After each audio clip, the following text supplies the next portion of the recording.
তার মানে বোঝা গেল বউ যদি ভালো হয় নেতা ভালো হবে। বেগম পাড়াত বাড়ি বানাবি না রে, বেগম পাড়াত বাড়ি বানাছে কার জন্যে? এই যে পলক, আমাকে পলক এখন জেলত আছে, আর বউ খালি সেই মজা মারতে পারে, আর বউ সেই মজা মারতে এই খালি মারিয়া দিছে, ওই খালি ইচ্ছা মতো। কে পলক, এখন খবর কি? ফান্দে পড়িয়া পলক কান্দে রে। একটু মনোযোগ দিয়ে শুনবে। 18 সালে দিনের ভোর রাতে করলো, 22 সালে আবার ড্যামে নির্বাচন করলো।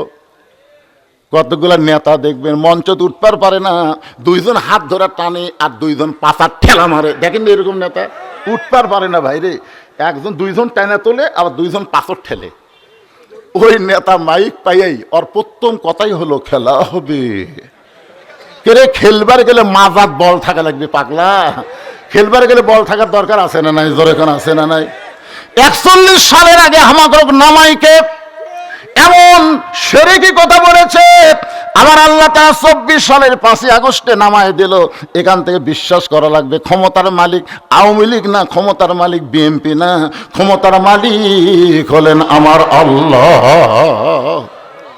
আগামীতে কাকে আল্লাহ ক্ষমতা দিবে এইটা এখনোই বলা যাবে না, কিন্তু গোটা বাংলাদেশ আপনাদের দোয়ায় ওয়াজ করে এতটুকু পর্যন্ত আমি দেখতেছি। আগের দিন বাঘে খাসে, আগের দিন চলবি না, আগের দিন আর চলবি না। মানুষ অনেক সজাগ হয়ে গেছে ভাই। মানুষ এখন আগে কিছুই জানতো না, আগে কিছুই জানতো না, বুঝলেন? ওই যা শুনতো তাই। এখন হাতে হাতে মোবাইল আছে না নাই? সবই দেখতেছে, কারা কি করতেছে, কার আমল নামা কি, সব দেখতেছে। এই জন্যে আগাম কোনো কথা বল, জীবিত অবস্থায় কোরআনের বিরুদ্ধে চারণ করছে, কোরআনের হক কথা বলবার দেয়নি। ওই নেতা মরলে হুজুর রাজা 3 খতম কোরআন পড়ছে, 3 খতম কোরআন পড়ে বুঝলেন চোখের মধ্যে পানি লিয়ে নেতার জন্য কাঁদতেছে। আল্লাহ আমাদের কোরআন শরীফ পড়লাম, আর যা সব হয় নেতার দেওয়া আল্লাহ। ফেরেশতাকে আল্লাহ আমরা কি করবো? আল্লাহ বলতেছে কোরআন মরা মানুষের কোনো কিতাব না, কোরআন হলো জীবিত মানুষের হেদায়েত। জোরে কোন ঠিক কিনা? একটা নেতা মরলে, যেই নেতাদের সন্তান হাফেজ না, যেই নেতারা কোরআনের মাদ্রাসার কথা বলে না, এদের লাশের কাছে, এদের রুহের মাত্রাতে কোরআন খতম দেওয়া যাবে না। জোরে কর কথা কন না কেন ভাইজান? একটু মনোযোগ দিয়ে শুনবেন। ওমর ফারুকের সন্তান আব্দুল্লাহ বাবার পাশে উকিল হয়ে দাঁড়ায় বলতেছে, রে নবীর সাহাবীরা, আমার বাবার লম্বা জুব্বা দেখে তোমরা খুতবা বন্ধ করে দিলে, কিন্তু তোমরা খাটো হলেও তো নতুন কাপড় পরে আইছো। আমার দিকে তাকায় দেখো, আমার পরনে নতুন কোনো কাপড় নাই। তোমরা সবাই খাটো পাঞ্জাবি হলেও তো নতুন পোশাক পরে নামাজ পড়তে আইছো, কিন্তু আমার দিকে তাকায় দেখো, আমার পরে নতুন কোনো কাপড় নাই। ওসমান গনি বলতেছে, আব্দুল্লাহ আজকে জুমার দিনে সবাই নতুন পোশাক পরে আইছে, তুমি কেন পরো নাই? হযরত ওমর যখন মদিনার খলিফা ছিলেন, ওই সময় অর্থমন্ত্রী ছিলেন ওসমান গনি। জোরে কোন সুবহানাল্লাহ। চিন্তা করে দেখেন, কেউ কিন্তু দাঁড়ায়নি, দাঁড়াছে অর্থমন্ত্রী। কি অর্থমন্ত্রী বললেন? আল্লাহ রাসূল বলে, ওসমান আল্লাহ তোমাকে কত সম্পদ দিছে, তুমি কি হিসাব দিবার পারবে? ওসমান গনি বলে, ইয়া রাসূলুল্লাহ যেদিন থেকে জাকাত ফরজ হয়েছে, যেদিন থেকে জাকাত ফরজ হয়েছে, সেদিন সম্পদের হিসাব রাখার দরকার আছে না নাই? প্রতি শতে কয় টাকা? কথা কয় না, হাজারে। তো হিসাব নাই, তাহলে জাকাত কেমন দিবেন? অনেক লোক বলে, হুজুর আমার কত টাকা আছে হিসাবই নাই। তুই বিনা হিসাবে জাহান্নামে যাবি রে। কারণ নামাজ যেরকম ফরজ, স্বাবলম্বী লোকদের জন্য জাকাত দেওয়া সেরকম ফরজ। জোরে কথা কন না কেন? রাসূল বলেন, ওসমান আল্লাহ তোমাকে কত সম্পদ দিয়েছে হিসাব জানো? ওসমান গনি বলতেছি, ইয়া রাসূলুল্লাহ একটা হিসাব তো আছে। বলে, কি হিসাব? বলে, আল্লাহ আমাকে যত সম্পদ দিছে, এই সমস্ত সম্পদ যে গুদামের মধ্যে রাখছি, এই গুদামে তালা দিয়ে ওই তালার চাবি টানতে একটা উট হিমশিম খায়। আপনার সুবহানাল্লাহ করলেন না, বুঝবার পারেন না? মানে আল্লাহ আমাকে যে সম্পদ দিয়েছে, এই সম্পদ যে গুদামের মধ্যে রাখি, এই গুদামে তালা দেওয়ার পরে চাবি টানতে, কি টানতে? চাবি টানতে একটা উট হিমশিম খায়। আল্লাহ রাসূল বললেন, ওসমান এই সম্পদ যদি আল্লাহ আবার ফেরত চাই তুমি কি দিবা? মারাত্মক প্রশ্ন। লিয়াবলুয়াকুম আইয়ুকুম আহসানু আমালা, তোমাদেরকে পরীক্ষা করা হবে সুন্দর আমলের। ধনীদের কাছে সুন্দর আমল কি? টাকা ব্যাংকত থোয়া। সবচাইতে বড় ব্যাংক হলো এই মাদ্রাসা। জোরে কোন কথা ঠিক কিনা? ভালো কাম করতেছে। আল্লাহ কি যে দোয়া আজকে হবি। আল্লাহ নবী ওসমান, আল্লাহ যদি সমস্ত সম্পদ তোমার কাছে ফেরত চাই তুমি কি দিবা? সঙ্গে সঙ্গে ওসমান গনি মারছে দৌড়। এই কথা শোনার পর ওসমান গনি যখন দৌড় মারলো, সাহাবীরা চিন্তায় পড়ে গেল, এত জোরে দৌড় মারলো কেন রে? কিছুক্ষণ পরে সাহাবীরা তাকায় দেখে, নবী সহ সাহাবীরা দেখতেছে ওসমান গনি ওই চাবি বহনকারী উটটা টানা টানা নবীর কাছে নিয়ে আইছে।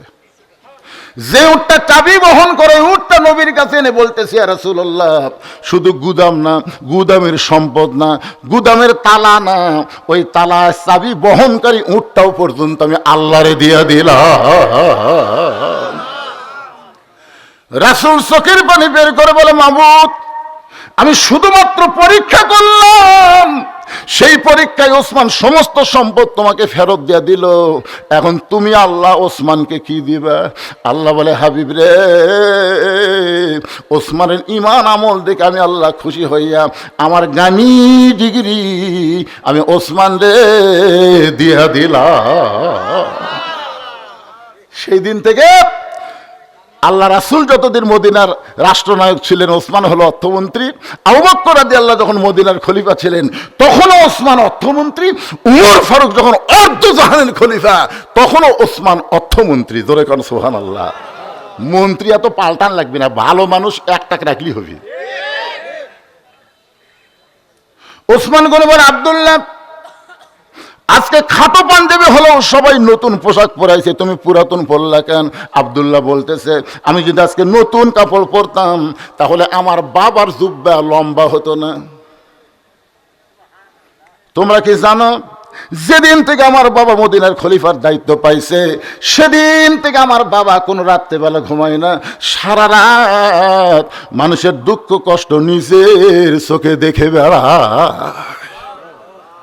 দিনের বেলা দেখলে মানুষ বুঝবার পারবে, এজন্য গোপনে চোরের মতন গভীর রাত্রে ওমর ফারুক মানুষের দুঃখ কষ্ট দেখার জন্য বের হয়েছে। হঠাৎ দেখে একটা পুরুষ মানুষ তাঁবু টাঙ্গানো আছে, তাঁবুর মধ্যে না থাকে, বাইরে খালি ঘুরতেছে, একবার উত্তরে যায় একবার দক্ষিণে যায়, একবার উত্তরে যায় একবার দক্ষিণে যায়। ওমর ফারুক চিন্তায় পড়ে গেল, এই মরদ মানুষ অস্থির কেন? পুরুষ মানুষ অস্থির কখন হয়? টেনশন। উত্তরে দক্ষিণে যায়, তাঁবু বাইরে ঘুরতেছে। উমর ফারুক গিয়া লোকটাকে সালাম দিলেন, আসসালামু আলাইকুম ইয়া আব্দুল্লাহ। লোকটা সালামের উত্তর দেয় না। উমর ফারুক বলেন, আসসালামু আলাইকুম ইয়া আখি। লোকটা সালামের উত্তর দেয় না। উমর ফারুক বলেন, আসসালামু আলাইকুম। লোকটা সালামের উত্তর দেয় না। উমর ফারুক চিন্তা করলো, ঠসা নাকি রে, তিনবার সালাম দিলাম উত্তর দেয় না। চতুর্থবার যখন সালাম দেওয়ার জন্য কেবল হাত তুলিছে, মানে এখনো দেয়নি, লোকটা খালি বারবার সালাম দাও মিয়া। উমর ফারুক চমকে উঠছে, ভাইজান আমি কি ভুল করছি? কয়, মারাত্মক ভুল। তুমি বারবার আমাকে সালাম দাও, রহমতের দোয়া করো, কিন্তু আমার উপর গজব চলতেছে, তুমি জানো? সালাম কিসের দোয়া? আল্লাহ রহমত তোমার বর্ষিত হোক, আর আমি গজবের মধ্যে আছি। উমর ফারুক বলেন, কি গজব ভাই? বলে, গজব হলো আমার বউ গর্ভবতী।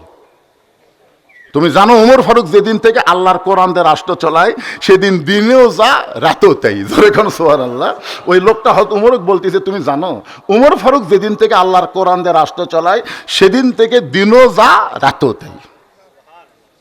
আমি আমার গর্ভবতী বউকে নিয়ে আমি রাতের বেলা বের হয়েছি, আমার অমুক এলাকায় যাব, কিন্তু রাস্তার মাঝখানে এসে প্রসব বেদনা উঠছে, আমি তাঁবু টাঙ্গায় বউখানি তাঁবুর মধ্যে কাঁদতেছে আর আমি বাইরে ঘুরতেছি আর তুমি খালি সালাম মারতেছে। তার মানে ওমর ফারুক বললেন, ভাই ইন্নাল্লাহা মা সাবিরিন, ধৈর্যশীলদের সঙ্গে কে থাকে? একটু ধৈর্য ধরেন, আপনি একটু ধৈর্য ধরেন, আমার কাছে ভালো ধাত্রীর খবর আছে। অর্ধ জাহানের খলিফা হযরত ওমর বললেন, আপনি একটু ধৈর্য ধরেন, আমার কাছে ভালো ধাত্রীর খবর আছে। এই বলে এক দৌড় মারলেন, এক দৌড় এসে দরজায় ডাক দিলেন আব্দুল্লাহর মা। ওমর ফারুকের ছেলের নাম কি? আব্দুল্লাহর মা সঙ্গে সঙ্গে দরজা খুলে গেল। ওমর ফারুক চমকে গেল, আব্দুল্লাহর মা, আমি না হয় মানুষের দুঃখ কষ্ট দেখার জন্যে রাতের বেলা ঘুরে বেড়াই, কিন্তু তুমি দরজা ডাক দাও মাত্র কেমনি খুললাম? আব্দুল্লাহর মা বলে, স্বামী গো, আপনি মানুষের দুঃখ কষ্ট দেখার জন্য রাতের বেলা ঘুরবেন আর আমি বিছনায় ঘুম পারবো, এমন বউ আমি না। তার মানে বোঝা গেল, বউ যদি ভালো হয় নেতা ভালো হবে। বেগম পাড়াত বাড়ি বানাবি না রে, বেগম পাড়াত বাড়ি বানাছে কার জন্যে? এই যে পলক, আমাকে পলক, ই এখন জেলত আছে আর ওর বউ খালি সেই মজা মারতে পারে, ওর বউ সেই মজা মারতে, আয় আয় এই খালি মারিয়া দিছে, ওই খালি ইচ্ছা মতো। কে পলক, এখন খবর কি? ফান্দে পড়িয়া পলক কান্দে রে। একটু মনোযোগ দিয়ে শুনবেন। অর্ধ জাহানের খলিফা হযরত ওমরের বউ বলতেছে, আপনি মানুষের কষ্ট নিজের চোখে দেখবেন আর আমি আরামের ঘুম পারবো, সে বউ আমি না। কিন্তু আমি আশ্চর্য হয়ে গেলাম, আপনি প্রতিদিন তাহাজ্জুদের সময় চলে আসেন, কিন্তু আজকে এই সময় চলে আসলেন কেন? আজকে কি বইয়ের কথা মনে পড়ছে? ওমর ফারুক বললেন, বিবি, জান্নাতে যদি যাবার চাও, জান্নাতে যদি যাবার চাও, একটা মেয়ে প্রসব হবে, তার জন্য কি কি দরকার সেই জিনিসগুলো নিয়ে তাড়াতাড়ি বের হও। একটা মেয়ে প্রসব ব্যথায় ভুগতেছে, তার ধার থেকে কইতে গেলে যা লাগবে তাই না বের হও। হযরত ওমর বউকে নিয়ে জান্নাতে যাওয়ার কথা বলে বের হলেন, অন্য পৃষ্ঠাতে তাঁবুর মধ্যে ঢুকাই দিলেন। কিছুক্ষণ পরে ওমর ফারুকের বিবি বলে, স্বামী গো, ইয়া আমিরুল মুমিনিন, আপনার দোস্তকে, বন্ধু ভাইকে বলেন তার বিবি এবং সন্তান সুস্থ আছে। আপনারা তো সুবহানাল্লাহ বলেন, কিন্তু ওই লোকের অবস্থা কি? বউটা যেই বলছে আমিরুল মুমিনিন, আপনার বন্ধুকে বলেন তার সন্তান এবং বিবি সুস্থ আছে, সঙ্গে সঙ্গে লোকটা হাঁটু করে বসে কান্দার পরে, আমিরুল মুমিনিন, আমি আপনাকে এইভাবে তিরস্কার করলাম, তিনবার সালাম দিলেন, অথচ সালামের উত্তর দিলাম না। ওমর ফারুক লোকটার থুতুনির তলে হাত দেয়া কপালে একটা চুমা খায় বলতেছে, ভাইজান, আল্লাহর হস্তে আমাকে মাফ করে দাও। আত্তাকুল্লাহ হাক্কা তুকাতিহি, কোরআন আইন যখন চালু হবে সেই মানুষটা কেমন মোত্তাকি হবে একটু খেয়াল করেন। আব্দুল্লাহ বলতেছে, নবীর সাহাবীরা রে, সবাই যখন ঘুমিয়ে গেছে, এমন সময় আমার বাবা আমার দরজায় গিয়ে ডাকতেছে, আব্দুল্লাহ আব্দুল্লাহ বলে। আমি দরজা খুলে তাকায় দেখি বাবার হাতে একটা পাঞ্জাবি। আমি আব্দুল্লাহ হাসি নিয়ে বললাম, বাবা, বাইতুল মাল থেকে আমার একটা পাঞ্জাবি দিছে, আপনি আর একটা দিবে রাখছেন? আসলে নেতার বেটা হওয়ার মধ্যে লাভ আছে, একটা পাঞ্জাবি আমাকে দিছে, আপনি আর একটা দিবে রাখছেন। ওমর ফারুক বলে, আব্দুল্লাহ, যা বলবি সাবধান হয়ে বলবি। ইন্নাল্লাহা ইয়ামুরুকুম আন তুআদ্দুল আমানাতি ইলা আহলিহা ওয়া ইযা হাকামতুম বাইনান নাস আন তাহকুমু বিল আদল। কোরআন দিয়ে যখন রাষ্ট্র চলবে তখন নেতাদের চরিত্র কেমন হবে আর বর্তমানে কিভাবে চলতেছে একটু খেয়াল করার দরকার আছে না নাই? আমার ওয়াজের মধ্যে আমি বলি, আপনাকে খেয়াল আছে কিনা, 6 বছর আম বাগানের চাষ করে জ্যৈষ্ঠ মাসে দেখতে গেছে আম পাকছে কিনা, যা দেখে গাছের ডালে বসে এক ছোট্ট বাচ্চা পাকা আম পাড়তিছে আর ব্যাগের মধ্যে তুলতেছে। বাগানের মালিক কয়, আমি খাইনি, পরিবারের কেউ খায়নি, আর তুই আমার গাছে ছোট আম পাড়তেছিস, তোর বাপক যা বিচার তোমরা। ছেলে খালি মুসকে মুসকে হাসে। বাগানের মালিক বলে, হাসিস কেন? বলে, হাসার কারণ হলো আমার বাবা কোথায় খুঁজবার যাবেন, আমার বাবাও আর গাছে চড়ছে, ওই যে তাকে দেখে, তাকে দেখে ওর পাপ খালি আম পাড়ের বস্তা ভরায়, গাছের ছায়ায় বসে কান্দের বলে, আল্লাহ বিচার দিমো কার কাছে, বেটাও চোর বাপও চোর। 15.5 বছর এই বাংলাদেশে বিচার দেওয়ার কোনো জায়গা ছিল না। কথা কর না কেন ভাই, বিচার দেওয়ার কোনো জায়গা আছে? বর্তমানেও আমাকে শ্বাসতলে গল্প মারতেছে, আগে ক্ষমতা ছিল আওয়ামী লীগ, সামনে ক্ষমতা আসতেছে বিএনপি, শ্বাসতলে গল্প হচ্ছে। আগে ক্ষমতাটা আওয়ামী লীগ ক্ষমতাটা ছিল, আগামীতে বিএনপি আসতেছে। আমি বললাম, নাউজুবিল্লাহ নাউজুবিল্লাহ। সাইড থেকে একজন কয়, হুজুর নাউজুবিল্লাহ মানে? নাউজুবিল্লাহ মানে তোমার কথা মারাত্মক ভুল। আওয়ামী লীগও ক্ষমতা ছিল না, বিএনপিও ক্ষমতা আসতেছে না, সব সময় যিনি ক্ষমতা আছেন তিনি হলেন আমার আল্লাহ। তো স্টলে সবাই বলতে, হুজুর সবসময় ক্ষমতা আল্লাহ আছে, তার দলিল কি? সঙ্গে সঙ্গে আমি তেলাওয়াত করলাম, তাবারাকাল্লাযী বিয়াদিহিল মুলকু ওয়া হুয়া আলা কুল্লি শাইইন কাদির। আল্লাহ মাঝে মাঝে কাউকে ক্ষমতা দেয়, কি দেয়? আল্লাহ ক্ষমতা দেয় দেখার জন্য। আল্লাহ হাসিনাকে ক্ষমতা দিছিল, 9 সালে ভোটে ক্ষমতা আইল, তারপরে 14 সালে বিনা ভোটে 151 জন হওয়া লাগবে, সেটি ভোটই হয়নি, 154 জন। 18 সালে দিনের ভোট রাতে করলো, 22 সালে আবার ড্যামে নির্বাচন করলো। কতগুলা নেতা দেখবেন মঞ্চে উঠবার পারে না, 2 জন হাত ধরা টানে আর 2 জন পাছার ঠেলা মারে। দেখেন এরকম নেতা উঠবার পারে না ভাইরে, 2 জন টানা তোলে আবার 2 জন পাছর ঠেলে। ওই নেতা মাইক পাইয়াই ওর প্রথম কথাই হলো খেলা হবে। কেরে খেলবার গেলে মাজাত বল থাকা লাগবে পাগলা, খেলবার গেলে বল থাকার দরকার আছে না নাই? জোরে কোন আছে না নাই? 41 সালের আগে হামাকরক নামাইকে এমন শিরকি কথা বলেছে, আবার আল্লাহ তাআলা 24 সালের 5 আগস্টে নামায় দিল। এখান থেকে বিশ্বাস করা লাগবে ক্ষমতার মালিক আওয়ামী লীগ না, ক্ষমতার মালিক বিএনপি না, ক্ষমতার মালিক হলেন আমার আল্লাহ। আগামীতে কাকে আল্লাহ ক্ষমতা দিবে এইটা এখনোই বলা যাবে না, কিন্তু গোটা বাংলাদেশ আপনাদের দোয়ায় ওয়াজ করে এতটুকু পর্যন্ত আমি দেখতেছি। আগের দিন বাঘে খাসে, আগের দিন চলবি না, আগের দিন আর চলবি না। মানুষ অনেক সজাগ হয়ে গেছে ভাই। মানুষ এখন আগে কিছুই জানতো না, আগে কিছুই জানতো না, বুঝলেন? ওই যা শুনতো তাই। এখন হাতে হাতে মোবাইল আছে না নাই?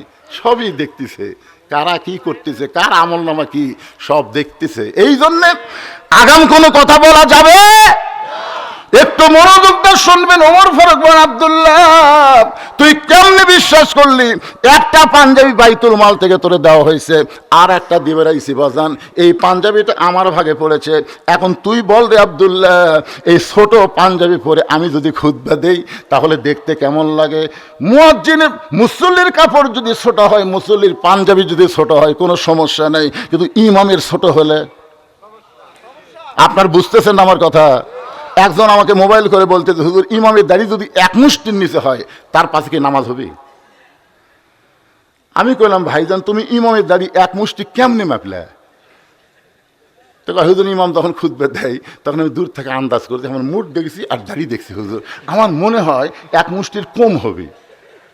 আমি বললাম কে ভাই তোমার দাড়ির খবর কি? আমার নাই। তাই বলে হুজুরের থাকা লাগবে না। যেই দেশে মানুষ ইমামের দাড়ি মুঠ দিয়ে মাপে, আর সেই দেশে কেউ যদি দাড়ি চাচা মোট চাচা লোককে বলে জাতীয় ইমাম, এরা মানবি কথা? এরা মানবি? এক মাথার টুপি দিয়ে এক সালাউদ্দিন মুকুট নাই দাড়ি, উনি কয় জাতীয় ইমাম। জাতীয় নেতা বলবার পারো, কিন্তু জাতীয় ইমাম বাংলার জনগণ সবাইকে মানবে না। জাতীয় ইমাম হওয়ার গেলে তার বাহ্যিক কিছু চেহারা লাগবে, যেটা ছাড়া মানুষ কিন্তু ইক্তেদা করবি। কথা কন্যাগান ইক্তেদা করবে। ব্যবহার হচ্ছেন? আসল কথায় হাত পড়লে তো ব্যবহার হবেন। বাজানলে গরম ভাতে বিলাই বাজার, গরম ভাত কিন্তু ভালো জিনিস, বিলাইয়ের চরিত্র না। একটু মনোযোগ শুনবেন। ওমর ফারুক বিন আব্দুল্লাহ, তোর পাঞ্জাবিটা আমাকে দান করে দে বাজান। আব্দুল্লাহ বাবার চোখের পানি থেকে তার নিজের অংশটুকু বাবাকে দান করে দিল।